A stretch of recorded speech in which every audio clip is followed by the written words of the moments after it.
안녕하세요. 코로나로 굳게 닫혔던 교문을 열고 우리 맞벌이 학부모님들을 위해서 그리고 학생들을 위해서 희망에 찬 그런 돌봄 교실을 꾸려가기 위해서 정말로 고생 많으셨습니다. 전국에 계신 전국 돌봄 전담사 조합원 여러분, 저는 전국 학교 비정규직 노동조합 사무처장 민터입니다. 오늘 이 자리는 우리가 하반기에 시간제를 폐지하고 그리고 지자체로 돌봄 교실을 이관시키려는 일체의 교육청, 교육부의 행정을 중단시키기 위해서 하반기 투쟁 계획을 준비하고 있습니다. 그걸 설명드리는 자리를 마련했습니다. 첫 번째 이야기는요, 바로 뜨는 돌봄이 왜 이렇게 푸대접을 받을까? 첫 번째 이야기입니다. 코로나19 시대에 학교 문은 닫아도 긴급 돌봄은 꼭 열어야 된다. 그래서 정말 많은 분들이 고생을 해주셨는데요. 처음 닥친 문제라서 학교 현장이 거의 대혼란이었었고, 특히 법이 없는 돌봄 교실은 더더욱 안전조치라든지 방역이라든지 이런 것들이 제대로 이루어지지 않아서 코로나 사각지대로 존재를 했었습니다. 그래서 노동조합에서는 코로나 차별 그리고 안전대책 마련 이런 부분들을 아주 국회와 그리고 청와대 그리고 교육청 앞에서 기자회견 그리고 항의 행동들을 진행을 했었습니다. 이렇게 마스크나 손소독제, 체온계라든지 아주 기본적인 안전물품도 제대로 초등 돌봄 교실에 이제 마련되지 못한 채로 학생들이 정규 수업에서는 교사들이 함께 방역이라든지 이런 것도 이루어지는데 정작 방과 후 돌봄 교실 이런 것들이 제대로 이루어지지 않는 거예요. 그래서 코로나로 인한 이런 차별을 해소하기 위해서 정말 열심히 투쟁했었습니다. 근데 학교 현장에서 이렇게 푸대접을 받지만 코로나로 새롭게 주목받는 그런 돌봄 노동, 돌봄 경제가 되어가고 있습니다. 돌봄 경제라는 말 처음 들어보셨죠? 많은 교수 전문가들이 이미 사용을 하고 있습니다. 2018년에 국제노동기구는 이미 돌봄 노동의 질을 향상시키는 것이 노동 미래의 핵심 과제라고 했습니다. 이유는 인공지능 사회가 된다고 하더라도 돌봄만큼은 인공지능, 로봇이 대체할 수 없는 인간의 마지막 돌봄 노동이라는 거예요. 그렇게 중요한 노동을 한국 사회에서는 특히 교육 현장에서는 왜 이렇게 푸대접을 하는지 알다가도 모르겠습니다. 2020년에 최근에 전 세계적인 석학들과 전문가들을 온라인으로 모아서 여성가족부에서 성평등 포럼을 진행을 했었는데 이 자리에서 이주희와 여대 교수가 향후의 돌봄 산업에서 임금이나 처우 조건 등 여성 노동의 질을 개선해야 된다 라는 말을 이분뿐만 아니라 많은 분들이 해주셨고요. 그리고 영국 캠브리지 대학의 장하준 교수는 아예 돌봄 경제, 노동자들이 없으면 우리가 보통 생각하는 경제라는 것이 존재할 수도 없다. 이제 코로나로 인해서 돌봄 경제, 돌봄 노동은 이제 필수 노동이 됐다. 경제 한 축이다. 라고까지 표현을 했습니다.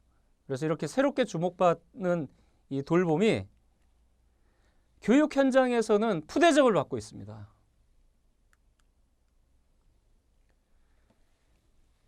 모 교육청, 지방의 교육청 돌봄 담당 과장이 한 이야기입니다. 바로 우리 돌봄 전담사 선생님들이 긴급 돌봄 때문에 여러 가지 어려움들을 겪으셨어요. 제대로 방역도 안 돼, 안전대책 마련도 안 돼, 그리고 코로나로 인해서 이런저런 차별을 받고 그리고 급식 대책이라든지 여러 가지 문제들이 어려워서 시골 학교에 돌봄 전담사 한 분이 민원 전화를 했더니 그러니까 교육청의 돌봄 담당 과장이 하는 얘기가 이거였어요. 6명밖에 안 되는 아이들 돌보는 게 그렇게 어렵습니까? 그때만 하더라도 긴급 돌봄 초기라서 코로나 부담 때문에 많은 분들이 보내지 못하셨죠. 근데 생각을 해보니까 제가 교육청들을 많이 다녀봤는데 교육청들의 국장이나 과장들 중에 여성이 별로 없었던 것 같아요. 그러니까 육아나 돌봄을 직접 경험해 보지 못한 관료들이 이런 현실과는 너무 동떨어진 그러니까 몰상식한 이제 행정들을 하고 있다는 반증 아니겠어요? 그러니까 더 심각한 건 사실은 2017년에 전국교육감협의회에서 이렇게 결정을 했어요. 방과 후 돌봄교실 현행 법률이 없으니까 보육과 교육을 분리해서 학교 밖으로 이전시켜야 된다. 학교 밖으로 내보내야 된다. 근데 이 주장이 코로나 시대에 바뀌었느냐? 그렇지 않아요. 지금도 똑같은 입장을 유지하고 있습니다. 아니 코로나 시대 학교 밖으로 돌봄교실을 내보내겠다는 거를 이해할 수 있는 국민들이나 학부모들이 몇이나 있겠습니까? 그러니까 더구나 교육부가 어쨌든 코로나 사각지대에 놓여 있는 그리고 법률적 근거가 없어서 여러 가지 코로나 대책 그리고 양질의 돌봄교실을 만드는데 여러 가지 어려움들을 겪었기 때문에 초중등 교육법을 개정해서 방과 후 돌봄교실을 명문화하려고 그랬어요. 교육감의 책임을 명확하게 하려고 했는데 교원단체들이 벌떼처럼 일어나서 교육부 장관 퇴진을 외쳤고 3일 만에 교육부 장관이 초중등 교육법 개정안을 철회시켰습니다.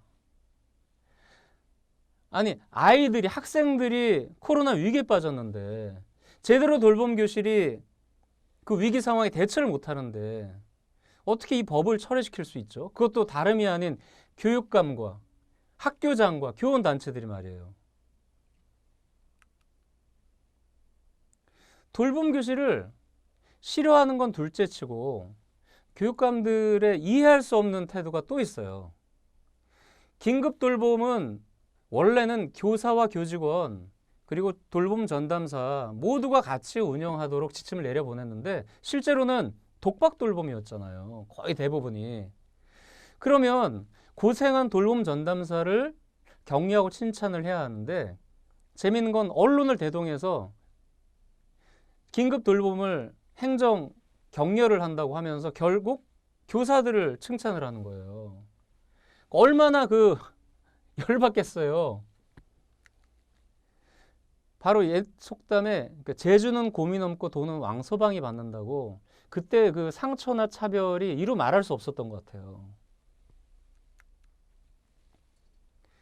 그럼에도 불구하고 꿋꿋하게 교문은 닫혀도 돌봄 교실을 열 수밖에 없었죠. 왜냐하면 그러니까 맞벌이 학부모들이 그렇지 않으면 직장을 그만둬야 되잖아요. 애를 돌보려면. 학생들은 또 방과 돌봄 프로그램 운영이 돼야 되잖아요. 그래서 많은 돌봄 전담사 선생님들이 좀 헌신적으로 긴급 돌봄 그리고 방과 돌봄 교실을 꿋꿋하게 책임져 오셨습니다. 그래서 이제는 이 맞벌이 부부들, 학부모님들의 희망인 돌봄 교실을 직접 책임지고 있는 그러니까 초등 돌봄 전담사 선생님들의 저평가된 노동의 가치를 재평가를 받을 때가 왔습니다. 근데 그냥 단순히 말 한마디로 될까요? 그러니까 1인 시위 한 달 이상 했는데도 꿈쩍도 안 합니다. 어떻게 해야 되죠? 그 이야기는 그러니까 두 번째 이야기에서 다시 이야기하도록 하겠습니다.